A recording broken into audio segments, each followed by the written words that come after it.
Hey, real estate besties. Today is Tuesday, and around here, that means that we are answering your burning questions. Now, I don't care if it's about a deal that you're working, just a question on how to organize something in your business, or if you just want to dish with your good real estate bestie, I am here to answer your questions. Now, if you have a question, head on over to rosemarylewis.com/ask, and you will be able to leave a voicemail and I will answer your question on the podcast. Let's get into our question for today.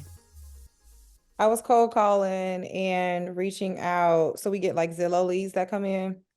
So she had reached out and inquired about a property. So I was just following up and she was like, well, we were in the market, but we're deciding not to right now because we have a current house that we would need to sell in order to purchase, but we're at a 2.5 interest rate right now and it's just not looking good. Like that's the biggest objection that I'm getting right now. And it's just, I get it. Like I totally understand that.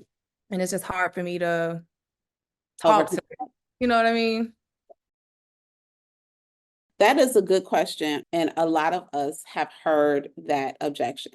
The reality is that even for those people who have a 2.5% interest rate, there are a few reasons where someone will need to buy or sell, right? There's 7 Ds in real estate: death, divorce, disease, deployment. That's like if they are not just being like deployed in the military, but let's also think relocation. Diapers, if the house no longer is serving them, diamonds, and distress, and also downsizing, right? So in that conversation, I would say something like, you know what? I completely understand. And quite honestly, I hear that, like, be honest with them. I hear that a lot, right? It is hard to decide what you want to do, like if this makes sense, especially when you have a 2.5% interest rate. But here's my question. What had you all thinking about moving in the first place? Okay. Because we need to uncover their motivation, because I don't care if you have a 2.5%, if your baby is living in the laundry room, right? We might need to figure out a different way. So first ask that question out of curiosity.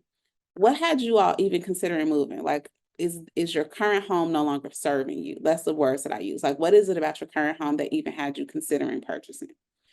Then you offer options, okay? You know what?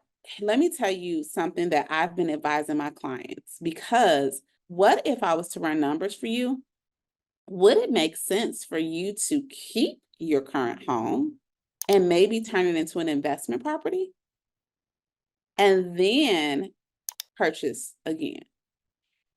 That is an option that I'm finding a lot of my clients are choosing to do, because it's a way to generate some income.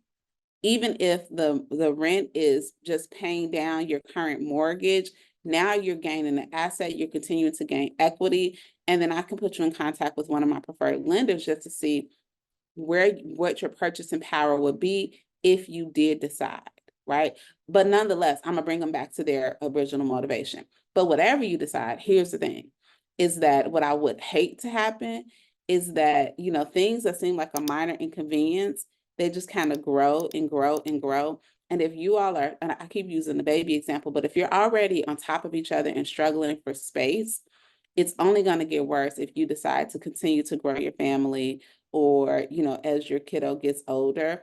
And I don't want it to become a bigger stressor when you have to move, but now prices have appreciated, and what you could get now that will make more sense, because I know that you are, whatever that pain point is, I don't want this to cost you more later.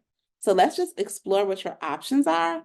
And then if it make, and like I always play the takeaway, like you never can sound desperate, right? Because we have in our industry, we have a reputation of being like used car salespeople. And when I play the takeaway, one of my clients literally just did a Google review, and her review was something along the lines of like, Rosemary and her team told me like, hey, you don't have to rush. When you find the right house, you'll know. And when I tell them that, when it's not like, oh no, you definitely should buy now, because how many times we have been in 8 different markets in the last 3 years, and every time we saying it's the perfect time to buy. Somebody is lying. And don't let it be you. Like, hey, here's the thing. Let's lay out what it would look like now. I don't have a crystal ball, so I can't tell you what it would look like later, but I do want to lay out to you what the cost and maybe the benefit of what it might be. And then you decide whatever makes sense for you. And this is when I'm like solidifying you. This is what makes me different than other, and I would call it out. This is what makes me different than other real estate agents, because you're going to have some people that are just going to pressure you to make a decision. No, I know that this is a huge decision for you all, and I'm here to guide you and help it make sense. That's what makes me different. And that's why I'm going to be your real estate bestie for life.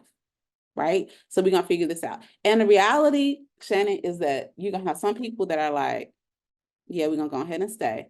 But the way that you approach them, right? You go back for, you stay in front of them the same way we talked about Liz. You're going to put them, you're going to email them personally. You're going to keep them, well, hey, I'm going to just keep you updated on a monthly market report. For you, though, I'm going to keep you updated on what rents are going for in your neighborhood and what sales are, so that you can figure out what makes the most sense.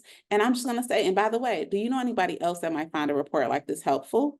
Because again, this is what makes me different. Like, continue to set yourself apart from the regular old person who's just like, call me for all your real estate needs. And you got to keep in mind, like a Zillow lead, they're getting a lot of people calling them. So you really got to work a little bit harder on earning their trust. If you would like to ever submit your own question to the podcast, go ahead and hit us up at rosemarylewis.com/ask, and we'll talk to you next week. Bye now.